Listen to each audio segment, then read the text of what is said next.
अरुण कहाँ बोल रहा है? क्या बोल रहा है? अरे अब तो याद हो जाना चाहिए। क्या बोल रहा है?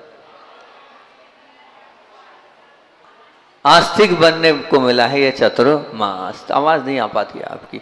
रो बोल रहा है कि रोज गुस्सा छोड़ने को मिला है चतुर्मास। ना बोल रहा है कि नया इतिहास बनाने को मिला है चतुर्मास। और रोज पर अपन ने कल परसों बहुत सारी चर्चा करी थी। और मैंने कहा था आपसे, क्या कहा था कि अपने इस क्रोध को अगर नहीं छोड़ोगे तो अनेक प्रकार की बीमारियों से आप पीड़ित हो जाओगे, ग्रसित हो जाओगे। और मैंने बात आपसे बोली थी कि क्रोध करने पर इस प्रकार के हार्मोन्स उत्पन्न हो जाते हैं जो आपके रक्त को विषाक्त कर देते हैं, आपकी पाचन शक्ति को वो कमज़ोर कर देते हैं, वो आपको अनेक प्रकार की बीमारियों से घेर लेते हैं। और मैंने एक बात कही थी कि जो क्रोध से अभिभूत माँ है वो अपने बच्चे को अगर दूध पिलाती है तो बच्चे को क्या हो जाता है? पेचिस जैसी बीमारी हो जाती है। वो बच्चा लूला, अपंग, मानसिक विकृत होता है। ये बात आपको मैंने बोली थी। और मैंने कहा था अत्यधिक क्रोध करने वाले का बहुत जल्दी बीपी बढ़ जाता है। और बीपी बढ़ता है तो फिर क्या होता है? बीपी बढ़ने से क्लेडिंग होती है। और क्लेडिंग होती है तो क्लेडिंग मस्तिष्क में जमा हो जाती है। और कौन सा ब्रेन ट्यूमर बोलते हो, ब्रेन ट्यूमर का रूप ले लेती है। और एक उपाय भी आपको बता दिया था मैंने कि अगर जैसे क्रोध बहुत आता है तो कल बहुत सारे लोग मेरे पास चांदी लेके आ गए। अरे हमने ऐसा थोड़ी बोला हमारे आशीर्वाद लेके पहनो। चांदी अगर पहनेंगे तो निश्चित रूप से गर्मी शांत होगी। और सोना अगर हम नहीं पहनेंगे तो सोना गर्मी बढ़ाता है। इसलिए सोने को कम से कम पहने और चांदी को ज़्यादा पहने, उसमें मोती हो जाए तो बहुत अच्छी बात है। उसी बात को और आगे बढ़ाते हुए बोल रहा हूँ कि बड़ी मछली छोटी मछली को खा जाती है, वैसे ही बलवान निर्बल को दबाता है। ये एक संसार की नग्न वास्तविकता है कि बांस अपना गुस्सा, जो बड़ा व्यक्ति होता है, जो प्रमुख होता है, मैनेजर पर उतारता है। और मैनेजर अपना गुस्सा अब बांस पर या बड़े व्यक्ति पर नहीं उतार सकता। वो तो अपना गुस्सा पत्नी पर उतारता, पत्नी बच्चे पर उतारती, बच्चा खिलौने पर उतारता है। ये बिल्कुल संसार की नग्न वास्तविकता है। ताकतवर से दबते रहो, ताकतवर से दबते रहो और कमजोर को दबाते रहो। ताकतवर से दबते रहो और कमजोर को दबाते रहो। ताकतवर से बचते रहो और कमजोर को निपटाते रहो। ये क्या है? इस संसार की सच्ची वास्तविकता है। ये आज का हमारा क्रीम कोटेशन है कि ताकतवर से दबते रहो और कमजोर को दबाते रहो, ताकतवर से बचते रहो और कमजोर को निपटाते रहो। ये है कि नहीं हमारे अंदर? हम सब के अंदर ये वास्तविकता है।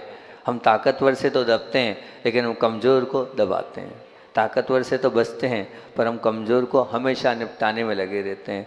प्रश्न हमारा है, बहुत सुंदर सा आपके बीच में रखना हो कि हम तो ताकतवर से बचते रहें तो ठीक है, बहुत अच्छी बात है कि हमें ताकतवर से बचना है, बचना ही पड़ेगा और कोई उपाय नहीं है। ताकतवर सामने वाला है तो उसके अलावा कोई उपाय नहीं। लेकिन जो जीव हमसे कमज़ोर हैं, छोटे हैं, असहाय हैं, उन जीवों के प्रति हमारा व्यवहार कैसे होना चाहिए? क्योंकि पहली चीज तो हो गई, दबना ही है। लेकिन जो जीव हमसे कमजोर हैं, छोटे हैं, असहाय हैं, उन जीवों के प्रति हमारा व्यवहार कैसा, ये प्रश्न है। तो उत्तर यही है, क्या?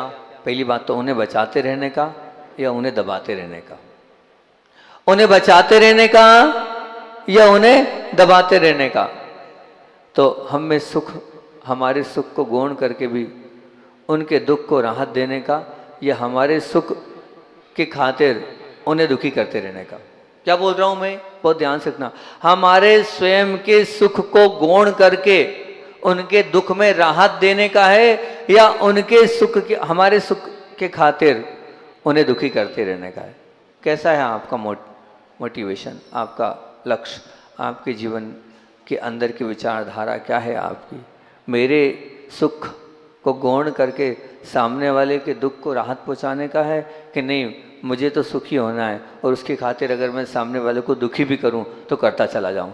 कैसी मानसिकता है आपकी? मैं आपसे पूछ रहा हूं, कैसी मानसिकता है? आप बताएंगे? हैं? सामने वाले को दुखी करने की मानसिकता है, सुखी करने की मानसिकता है। बहुत अच्छी बात है कि हमारे सोना चांदी वाले बोल रहे हैं कि हम तो सुखी ही करते हैं। बहुत अच्छी बात है। ध्यान रखना, याद रखना, अगर उनकी बात का मैं समर्थन कर रहा हूं कि सभी को काबू रखने का के जो प्रयत्न करता है वो शायद बड़ा व्यक्ति बन जाता है। सभी को काबू में रखने का जो व्यक्ति प्रयत्न करता है वो बड़ा व्यक्ति बन जाता है, परंतु जो सबको अपने में हृदय में रखता है वो महान इंसान बनता है। जो सबको अपने हृदय में रखता है वो तो महान इंसान बनता है। आपको बड़ा बनना है या महान है? गरीबादास जी बोल रहे हैं महान, तो आप तो दबाते हो छोटे छोटे बच्चों को, जब देखो जब चिल्लाते हो ए हटो ओ हटो, उसके अलावा कभी देखा ही नहीं मैंने, तो आपको कहाँ से महान बनोगे आप? महान बनने के लिए दबाना थोड़ी है, दबना है।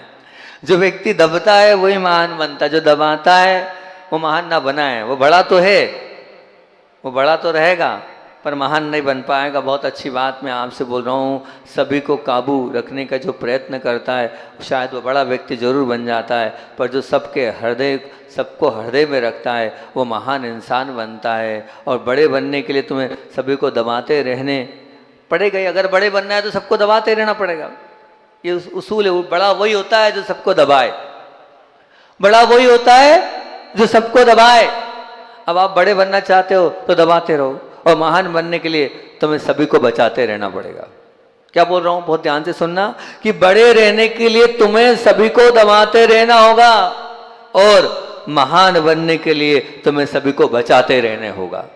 अब तुम सभी को बचाते जाओ, सबको बचाते जाओगे तो तुम महान बन जाओगे, और अगर सबको तुम दबाते जाओगे तो महान नहीं बनने वाले। जो बचाने वाला होता है वो महान होता है, और जो दबाने वाला होता है वो बड़ा होता है। हमें बड़ा नहीं बनना, हमें बड़ा नहीं बनना, हमें तो महान बनना है। और महान बनने की इस मंगलमय यात्रा में अपने आप को जोड़ना है, तो हमारा एक ही मोटिव होना चाहिए, सिर्फ बचाते रहने का। अब बचाते चले जाओ, अब बचाते चले जाओगे तो महान बनते चले जाओगे। अंतत गंभीरता से अपना आप का आत्मनिरीक्षण करते रहने की बहुत बहुत बहुत आवश्यकता है। क्या है कि कमज़ोर जीवों के प्रति हमारी मनोवृत्ति, हमारा रवैया कैसा है, कठोर या कोमल? क्या बोल रहा हूं मैं? कमजोर लोगों के प्रति हमारी मानसिकता, हमारी मनोवृत्ति, हमारे अंदर की विचारधारा कैसी है, कठोर या कोमल? बोलो। सब लोग ऐसी अच्छी अच्छी बातें करते हैं मेरे सामने, तो जैसे सही में वैसे ही हूं। कठोर कि कोमल? आपने बोल दिया कोमल, बहुत अच्छी बात है कि कोमल बोल दिया तो बहुत अच्छी बात है कि अपराधी के प्रति हमारा रवैया कैसा है, सजा का या क्षमा का? अच्छा, बहुत बढ़िया। भैया बोल रहे हैं कि अपराधी के प्रति हमारा रवैया कैसा है, सजा का या क्षमा का? आप ध्यान रखना, मैं आप ही को बोल रहा हूँ, ठीक है ना? आपने जो बात बोली है ना, इस पे अमिट रहना। जो आपने बात बोली इस पे अमिट रहना, ठीक? आपने बोला है क्षमा का, बोला है आपने। अपराध सबसे होता है, पर आपने क्या कहा है कि आप अपराध से बेर है, अपराधी से नहीं। लेकिन मुझे ऐसा लगता है आपको अपराधी से बेर है। अकेले में आके मिल लेना मेरे से, मैं सबके बीच में नहीं उतार रहा हूँ, मैं पूरी समाज के बीच में नहीं उतार रहा हूँ। जिस दिन आप कहोगे महाराज बताओ, तो मैं आपका पूरा इतिहास खोल दूंगा, और मैं बोल दूंगा कि आपने अपराध से बेर नहीं किया, आपने अपराधी से बेर किया है। अरे किया है भैया यार, आप मैं बोल रहा हूँ ना कि आप खोल दूंगा, तो आप अभी सबके बीच में खोल दो। नहीं खोलूँ? नहीं खोल रहा हूँ। तो आपने ध्यान रखना, आपकी मानसिकता ये नहीं है।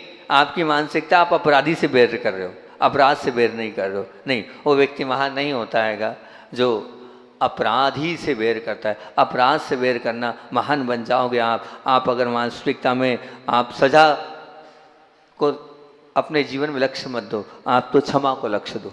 क्षमा के विषय में विचार करते चलोगे तो बहुत अच्छी बात है। इसलिए मैंने दो बातें आप लोगों के बीच में बोली कि कमज़ोर जीवों के प्रति हमारा रवैया कैसा है, कठोर या कोमल? आपने बोला कोमल, बहुत अच्छी बात है। अपराधी के प्रति हमारा रवैया कैसा है, सजा का या क्षमा का? आपने बोला क्षमा का है, बहुत अच्छी बात है। अगर आप कोमल हैं और आप अगर क्षमा वाले हैं तो आप निश्चित रूप से महान बनने वाले हैं। पर हमारा रवैया यदि कठोरता का है, सजा का है, तो इतना ही कहूँगा, हमारा भविष्य उज्जवल नहीं हो सकता, बिल्कुल नहीं होगा। क्योंकि कठोर पत्थर ने तो फिर भी जगत को एक बहुत सुंदर सी प्रतिमा भेंट दी है, परंतु ध्यान रखना, कठोर हृदय ने तो जगत को कैसे लोग दिए, हिटलर जैसे लोग और चंगेज खान जैसे लोगों को सब लोगों के बीच में रखा है। आप हिटलर मत बनना, और आप चंगेज खान मत बनना, आप हिटलर मत बनना, आप चंगेज खान मत बनना। मैं तो हमेशा बोलता हूँ, क्या बोलता हूँ, जब भी कोई ये वाली बात आती है तो मैं ये बोलता हूँ कि आप इतने अच्छे बनना कि आपके जाने के बाद आपको याद किया जाए, आपके जाने के बाद आपको याद किया जाए। कभी आपको ऐसा लगता है कि मैं नहीं रहूँगा तो मेरी याद आएगी लोगों को? कुछ ऐसा किया आपने?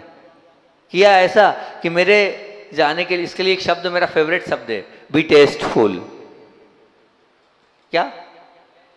B tasteful.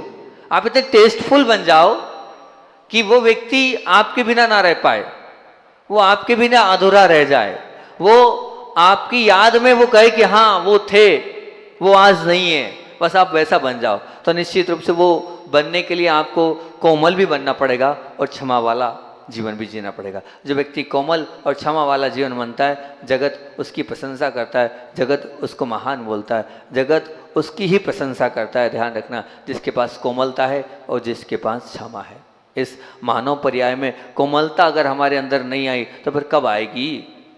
यही तो है कोमलता लाने का, और अब नहीं आए तो क्या आएगी? ध्यान रखना, मिट्टी में भी जब, मिट्टी जो होती है ना, उस मिट्टी में भी जब कोमलता और मृदुता आती है तभी बीज उत्पन्न होता है।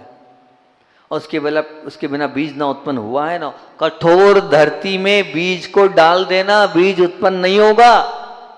किया हो किसी ने तो बता दो। इसी प्रकार जब तक आपका वो कोमल धरती ही बीज को उत्पन्न कर सकती है, तो उसी प्रकार वो कोमल हृदय ही, ये ध्यान रखना, अनेक अच्छे अच्छे फलों से, अच्छे अच्छे पेड़ों से, अच्छे अच्छी सुगंधों से महकेगा। नहीं तो नहीं महकेगा। आपको अपने जीवन में कोमलता भी लाना है और आपके जीवन में क्षमा को भी लाना है। ये क्षमा और कोमलता ही हमारे जीवन को उत्कृष्टता की ओर ले जा पाएगी। नहीं तो हमारा जीवन तो वही है, हम जो है दूसरों की, जो कमज़ोर व्यक्ति हैं उनको हमेशा हम दबाते रहते आएँ, दबाते रहेंगे, लेकिन हम महान नहीं बन पाएंगे। अधिकतर होता है ऐसा ये कि हम उन लोगों को दबाते हैं जिनके पास क्या सामर्थ्य नहीं है, जो हमसे बलशाली नहीं है, उनको हम दबाते हैं। बिल्कुल नहीं, बिल्कुल नहीं, उनको नहीं दबाना है। उनसे तो हमेशा अपने को ऐसा व्यवहार करना है जिस व्यवहार से सामने वाला प्रसन्न हो जाए, जैसे वो आने वाले समय तक याद रखे कि हाँ भैया, कुछ तो मेरे साथ इन्होंने बहुत अच्छा किया। मेरी गलती होने के बाद भी, मैं छोटा होने के बाद भी मैंने महान कार्य किया है। मैं आपको दे रहा हूँ खुला, क्या दे रहा हूँ? खुला आपको ऑफर दे रहा हूँ। आप तो ये याद करो, मैंने मेरे जीवन में कब कब ऐसा किया कि दबाने का मौका था और मैं दब गया, दबाया नहीं। है 2 4 5 7 मौके हैं आपके जीवन के, ऐसे अच्छे मौके, ऐसे कुछ बहुत स्वर्णिम पल जिन्हें आप ये कह सको कि दबाने का मौका था और मैं दबा नहीं। आपको तो वो याद होगा कि मुझे दबाया गया, वो तो आपको याद है, लेकिन आप वो याद करो कि मुझे दबाने का पूरा अधिकार था, फिर भी मैंने दबाया नहीं, मैंने दबाया नहीं। तो आप निश्चित मान के चलना कि आप अपने आप को महान बना पाओगे। महाराज जी क्या करें, हम चाहते तो हैं अपने आप को इतना अच्छा बनाना, लेकिन जब मौका आता है तो दबा देते हैं। मौका आता है तो छूटता नहीं है और दबाने का अवसर आता है। अच्छी चीज़ याद आ गई तो कोई उपाय बता दो। तो एक उपाय, एक व्यक्ति पहुंचा, एक व्यक्ति क्रोध से परेशान था। सुन लो, बहुत अच्छा तरीका बता रहा हूँ, अगर उस तरीके से अपने जीवन को अच्छा बना सको तो बहुत अच्छी बात है कि एक व्यक्ति पहुंचा। मैं बहुत बार इस तरीके को बताता हूँ कि क्रोध से परेशान होकर एक संत के पास पहुंचा। वो बोलता है, जब भी मेरी आशा या अपेक्षा के विरुद्ध कुछ भी घटता है तो बस मन में खलबली मच जाती है। तो भैया वो तो मचेगी, जब आप चाहते हो वो नहीं होगा। और बोले परिस्थिति यदि प्रतिकूल बन गई तो मन में बड़बड़ाहट हो जाती है। वो बोले अपेक्षा यदि भंग हो जाती है तो व्यक्ति अगर निमित्त बना हो तो उस पर आक्रमण हो ही जाता है। कितना ही कुछ कर लो, आक्रमण कर ही देते हैं हम। तो थोड़े से मैं क्रोध के वशीभूत हो जाता हूँ और बस फिर क्या है, फिर तो सामने वाले की शामत आ जाती है, फिर सामने वाला जो है वो बच नहीं पाता है। कुछ ऐसा बताओ ना जिससे हो जाए। तो उन साधु महाराज ने पूछा, आपकी आर्थिक स्थिति कैसी है? तो बोले प्रभु और गुरु कृपा से बहुत अच्छी है, कहीं कोई तकलीफ वाली बात नहीं है, सब कुछ बढ़िया है। अच्छा, सब कुछ बढ़िया है। तो उन्होंने कहा एक काम करना, जब भी क्रोध आए तो एक काम करना। बोले क्या काम करना है? बोले 100 रुपये निकाल के रख लेना दान। क्या करूँगा, कुछ भी कर लेना, लेकिन हर बार क्रोध पर 100 रुपये का पनिशमेंट कर लेना। ठीक है, बोले ठीक है 100 रुपये का पनिश, हालांकि वो 100 रुपये तो आप लोगों के लिए बहुत कम होंगे, आपके लिए तो 11,000 21,000 करना चाहिए, तब कोई मामला होगा। अरे ठीक है, बोले ठीक है। अब हुआ, और 1 दिन 2 दिन 3 दिन हुए, 3 दिन बाद वो आया रोता हुआ चेहरा लेके। बोले क्यों, क्या हुआ? बोले क्या करूं, क्रोध, आपने कहा 100 रुपये दे देना, मैंने 100 रुपये निकालते गया। बोले फिर? बोले 3200 रुपये इकट्ठे हो गए। क्या किया उसका? बोले दान कर दिए पर क्रोध नहीं छूटा, दान कर दिए क्रोध नहीं छूटा। और महाराज जी भी बिल्कुल माथे पे हाथ फेरने लगे कि गजब का है, तो पैसा भी छूट रहा है फिर भी क्रोध नहीं छूटा। बोले एक काम कर। क्या? बोले पैसे नहीं बढ़ूंगा मैं। हाँ हाँ, पैसे नहीं बढ़ाने की बात करें, 100 रुपये करना है तेरे को। बोले हाँ क्या करना है? बोले काम करना, अब तुम्हें काम ये करना है कि अब जिस पर क्रोध आए ना उसको 100 रुपये देना है। ये बामोरा में हमने करा था ये प्रवचन में, कि जिस पर क्रोध आए उसको 100 रुपये देना है। तो बोले उससे क्या होगा? अरे कर तो सही भाई, ऐसे ही कर तू, जिस पर क्रोध आए उसको 100 रुपये देना है। बोले ठीक है कोई बात नहीं, जिस पर क्रोध आएगा उसको 100 रुपये देना है मेरे को। नियम ले लिया उसने। और अब हुआ ये कि 2-3 दिन तक ये कहानी चलती रही, और 3 दिन बाद वो वापस आया, और वापस आने बड़ी प्रसन्नता के साथ आया। बोले क्या हुआ? बोले गजब का चमत्कार हो गया। बोले क्यों, क्या हुआ? बोले वो मेरा तो गुस्सा शांत हो गया। क्यों, कैसे हो गया? बोले एक बार जब मैं टैक्सी से जा रहा था, बस वो टैक्सी ड्राइवर ने जो है लंबा रास्ता ले गया, क्या मैं जानता नहीं था क्या? मैं गुस्सा हो गया। गुस्सा होने के बाद जब मैं बिखर गया उस पर, तो मुझे याद आया मेरे को गुस्सा नहीं करना है। फिर क्या था, मैंने 100 रुपये जेब से निकाले, 100 रुपये रखना भैया यार। क्यों, क्या बात है दादाजी, गुस्सा तो मैंने किया, मतलब बिल्कुल गलती तो मैंने करी थी, फिर भी? बोले नहीं नहीं, मैंने जो है वो नियम लिया है, जिस पर क्रोध करूँगा उसको 100 रुपये दूंगा, ये 100 रुपये रखना भैया, ये मैंने मेरे गुरु से नियम लिया। और 100 रुपये जो है वो सामने वाले को दे दिए। अब वो टैक्सी ड्राइवर भी गदगद हो गया, पहली बार ऐसा व्यक्ति मिला, एक तो मैंने गलत किया, ठीक है ना, उसके बाद भी 100 रुपये मुझको मिल रहे हैं। बोले धन्य है आपके धर्मात्मा, अब कल से मैं ही लेके आऊँगा आपको, और कोई नहीं लाए। बोले बहुत अच्छी बात। फिर बोले और कब हुआ? बोले कुछ नहीं, अपने घर में नौकर था, उसने व्यवस्थित सफाई नहीं करी, और बस व्यवस्थित सफाई नहीं हुई तो बस मैं चढ़ गया। अब चढ़ तो गया, बाद में याद आया गुस्सा करना, 100 रुपये देना है। 2-5 मिनट बाद उसको बुलाया और उससे बोला भाई इधर आओ। हाँ क्या हुआ? ये 100 रुपये लो। काहे के? बोले गुस्सा तुम पर किया था ना, इसके 100 रुपये। और बस 100 रुपये दिए, वो भी गदगद हो गया, मालिक आज गलती करी है, आज के बाद जीवन में कभी गलती नहीं करूँगा। और चरण छूने लगा वो तो बिल्कुल। मैंने कहा बहुत बढ़िया। फिर बोले बहुत अच्छी बात है। घर आया, और घर पर आया, और बेटे ने जो मैं नहीं चाहता था वो कार्य कर दिया, एक थप्पड़ मार दिया। फिर बाद में आया, अरे मैंने तो गलती कर दी। फिर बस बच्चे को बुलाता हूँ, उससे क्षमा मांगता हूँ, उसको 100 रुपये दे दिए। अरे मामला इतना अच्छा होता चला गया कि सब जो है, अभी तक तो मेरे गुस्से पे बद्दुआ देते थे, लेकिन उल्टा हो गया, मैं गुस्सा करता हूँ और पैसा देता हूँ, और वो बिल्कुल एकदम चरणों में गिर जाते हैं, और बिल्कुल ऐसा कहते हैं कि वाह भैया बहुत अच्छी बात, बहुत अच्छी बात है। कि तो बड़ा अच्छा आनंद आ रहा है, अब मुझे भी अच्छा लग रहा है, गुस्सा तो छूट रहा है, और साथ साथ में अंदर से भाव भी हो रहे हैं कि नहीं मैंने गलत कर दिया। पहले 3200 दान करे थे, उससे मुझे कोई फ़र्क नहीं पड़ रहा था, लेकिन अभी 300-400 रुपये ही गए हैं, पर 300-400 देने के बाद भी मन में बड़ी प्रसन्नता है, और मेरा गुस्सा अपने आप कंट्रोल होता चला जा रहा है। आप चाहें तो ऐसा कर सकते हैं कि जिस पर गुस्सा है उसको क्या करना है, 100 रुपये दे दो। और वैसे आप तो बड़े पैसे वाले हो तो आप ज़्यादा भी कर सकते हो, 100 कम है आज के ज़माने में, 100 तो कोई कीमत ही नहीं रखते हैं। 1000, 1500, 2100, 11,000 का आप मामला रख सकते हो कि जिस पर गुस्सा है उसको उतने रुपये देना है। सही कह रहा हूँ, चमत्कारी और अतिशयकारी तरीका है ये, चमत्कारी और अतिशयकारी तरीका है। जिसने भी इसको अपनाया है उसका गुस्सा छूटा है। कारण क्या है कि जुर्माना भरना यानी अपने अहम को तोड़ना है। जुर्माना भरना यानी अपने अहम को तोड़ना है, अपने अभिमान को गलाना है। जिन्होंने अपने अभिमान को गलाया है उन्होंने अपने जीवन को महान और उत्कृष्ट बनाया है, और इसमें अभिमान गलता जाता है। इस क्रोध के माध्यम से सामने वाला बिना खरीदे आपका हो जाता है। 100 रुपये में सामने वाले उस टैक्सी ड्राइवर को खरीद लिया उसने।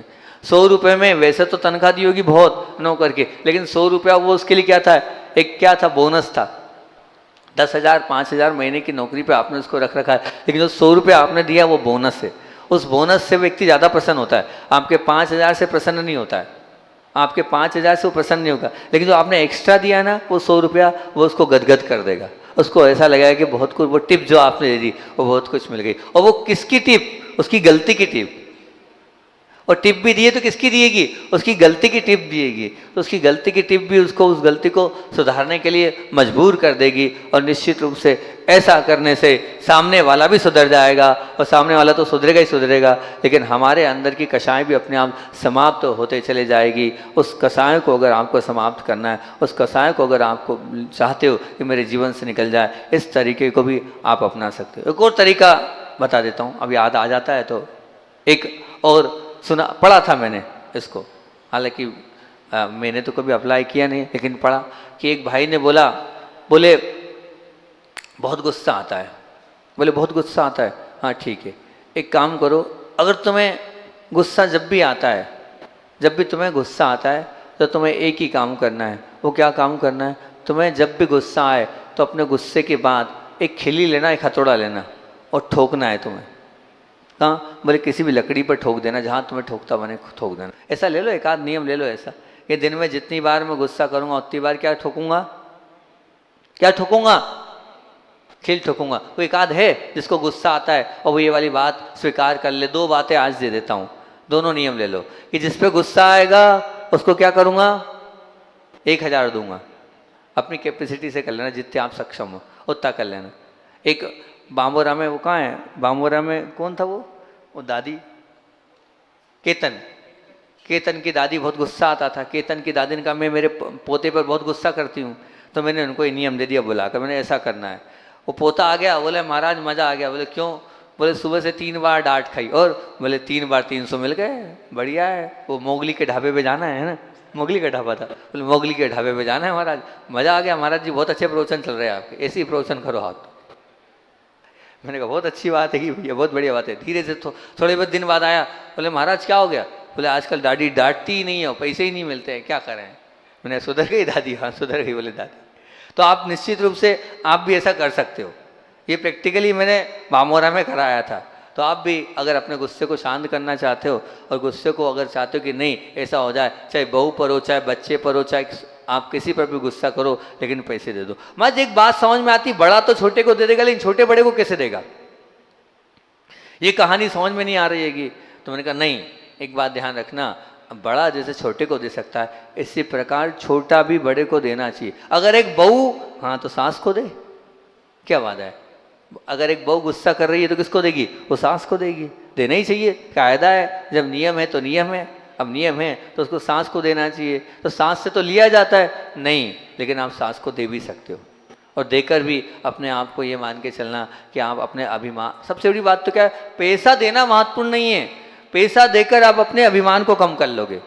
पैसा देना मतलब स्वीकार कर लिया आपने कि मेरी गलती हो गई है। बोलने से कुछ नहीं होगा, देने से कुछ होता है ना। जय जिनन करने से नहीं, आप खिलाओगे पिलाओगे तब तो जय जिन का व्यवहार होगा। तो आप दोगे तो अपने आप निश्चित रूप से आपका बहुत अच्छा होता चले जाएगा। तो ऐसा कोई एक आध जना है, वहाँ तो 5-7 लोगों ने हाथ उठा के नियम ले लिए थे कि मैं जिस पर गुस्सा करूँगा उसको 100 रुपये दूंगा।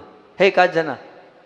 कोई भी नहीं है? चलो ठीक है, उधर हमारे सोने चांदी वालों ने हाथ उठा लिया, जिस पर गुस्सा करूंगा उसको कम से कम 100 रुपये, तो बहुत छोटी चीज होती है। पक्का? मंत्री जी, जिस पर गुस्सा करोगे 100 रुपये बच्चे पे करो, बच्चों को देना, ठीक? 2 लोग। और कोई भैया? गरीबादास जी? अरे हम जानते हैं, फिर अभी अकेले में मिलना, पूरी कहानी खोल दूंगा। हाँ 3। चलो और बोलो। हाँ चुट्टन बड्डन बोलो भैया। अरे बोल तो दो। नहीं दोगे 100 रुपये? दे दोगे? दे दोगे, बहुत पीछे से उधर भैया कोई है तैयार? हाँ नहीं दोगे? नितेश भाई 100 रुपये पक्का? यहाँ जितने लोग बैठे हैं आज का नियम, आज का नियम नहीं है। अपन जिंदगी भर वाले हैं, अपना मामला जिंदगी भर वाला होता है, एक दिन वाला मामला नहीं होता है, जिंदगी भर वाला मामला होता है, ठीक है ना। 100 रुपये देना, सच कह रहा हूँ, वो सामने वाला सुधर जाएगा। तुम्हें चिल्लाने से नहीं सुधरेगा, वो 100 रुपये देने से सुधरेगा। क्रोध करके 100 रुपये देकर भले गुस्सा कर देना और फिर 100 रुपये दे देना, अगर सुधारना भी है तो। गुस्सा कर देना फिर 100 रुपये दे देना। एक बार ऐसे ही बोला, बोले गुस्सा करना, मुझे मालूम था 100 रुपये देना है। वो क्या बोली दादी? बोले मुझे मालूम था 100 रुपये देना है, लेकिन मैंने गुस्सा किया फिर 100 रुपये दिए। बोले इससे क्या हुआ? बोले इससे वो सुधरा है। बोले गुस्सा भी किया और 100 रुपये भी दे दिए, इससे वो सुधर गया। तो निश्चित रूप से अगर आप सुधारना चाहते हो ना, गुस्सा भी करो और 100 रुपये भी दो। यहाँ जितने लोग बैठे सब मान जाएंगे मेरी बात। आशीष भाई मान जाओगे, जब भी पत्नी पे गुस्सा है 100 रुपये दे देना। नहीं दोगे 100 रुपये? अरे इतनी तो दुकान चल रही भैया यार, देते ना 100 रुपये निकाल के। अगर मान जाओगे तो बहुत अच्छी बात है, अच्छा होता चला जाएगा, आपका ही अच्छा होगा, मेरा अच्छा हो तो कुछ होना नहीं उसमें, भला तो आपका ही होना है, होगा नहीं होगा बोलो। हाँ नोटा वाले बैठे हैं दादाजी, बच्चों को 100 रुपये देते ना, गुस्सा आए तो नहीं आए? नोटा वाले दादाजी नहीं करते ही नहीं बेटी, हो जाए। इंदौर वाले बैठे हैं, भोपाल वाले बैठे हैं, जब भी गुस्सा आए तो निश्चित रूप से हमें क्या देना है? 100 रुपये देना है। उस 100 रुपये के माध्यम से हमारा अभिमान मान गल जाएगा। और एक और तरीका आपको बता दिया, क्या ठोकना है? खिल्ली ठोकना है। और जिस दिन नहीं हो उस दिन खिल्ली को निकालना है। जिस दिन आप समझ लेना पूरी खिल्ली निकाल ली, आप ये मान के चलना हमारा वो सब कुछ शांत होता चला जाएगा। ये 2 तरीके आपको मैंने बता दिए। और आज का मुख्य बिंदु मैंने दिया है कि ताकतवर से दबते रहो और कमज़ोर को दबाते रहो, ताकतवर से बचते रहो और कमज़ोर को निपटाते रहो। ये जीवन का लक्ष्य बिल्कुल भी नहीं रखना है। जीवन का लक्ष्य तो क्या रखना, जो सबको हृदय में रखता है वो महान इंसान बनता है। बड़े बनने के लिए तुम्हें दबाते रहना पड़ेगा, लेकिन महान बनने के लिए तुम्हें सभी को बचाते रहना होगा। आप सभी को बचाते चलो जाओगे तो निश्चित रूप से मानना आप महान बन जाओगे। और मैं चाहता हूं आप बड़े मत बनो, आप क्या बनो? क्या बनो? महान बनो। और महान बनने के लिए आपको दबाना नहीं है, बल्कि क्या है? दबना है और सबको बचाना है। आचार्य भगवान के की बात को रखकर अपनी बात को विराम दूंगा। पूज्य गुरुदेव की बात मैंने उस दिन बच्चे की बोली थी, मैंने कहा एक बात उस दिन छूट गई थी कि देखो पूज्य गुरुदेव बच्चों के सामने भी किस प्रकार के हो जाते हैं। उस छोटे से बच्चे ने कहा चित्र बनाना है, तो आचार्य श्री जी एक स्थिर होकर बैठे रहे और सबको कहा उस बच्चा वो चित्र बना रहा है, बना दो। ऐसे ही एक दिन पूज्य गुरुदेव, गर्मी की बात है और गर्मी में आचार्य श्री का केशलोस था, और केशलोस था तो आचार्य श्री नीचे मुख करके बैठे हुए थे। किसी की हिम्मत नहीं थी कि गुरुदेव के पास जाए। जब नीचे मुख करके पूज्य गुरुदेव बैठते हैं तो अच्छों की ताकत नहीं होती है कि गुरुदेव के पास वहाँ जाए। एकदम गंभीर मुद्रा में चिंतन वाला चल रहा था। और फिर क्या था, अब सब यहाँ बैठे थे और वो बच्चा आया, एक डब्बे में एक प्लास्टिक का डब्बा था, उसको लेके आचार्य श्री के पास पहुँच गया और आचार्य श्री को नमोस्तु करता है। बोले आचार्य श्री जी, बोले हाँ क्या हुआ? बोले बहुत गर्मी और आपका केशलोज है। आचार्य श्री ने उसकी तरफ देखा, हाँ तो बोले आचार्य श्री जी गर्मी जो है केरी के पना लगाने से, केरी को पाँव में लगाने से दूर हो जाती है, आपका पैर दो।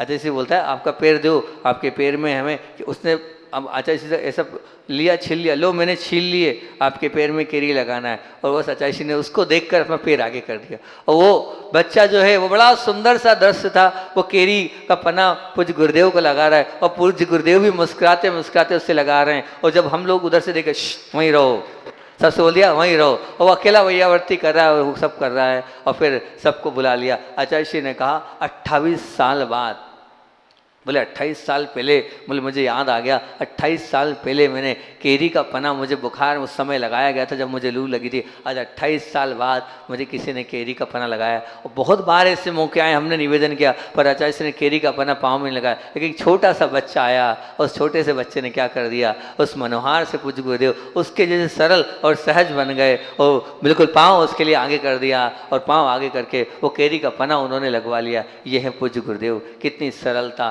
कितनी सहजता है। एक छोटे से बच्चे के उस निवेदन और आवेदन पर हम थक जाते तो भी केरी का पना नहीं लगा पाते, उस बच्चे ने उस केरी के पने को लगा दिया। तभी तो सब छोटे से लेके बड़ों तक के सबके प्रिय थे। बोलिए आचार्य मन विद्यासागर जी महामुनि राज की।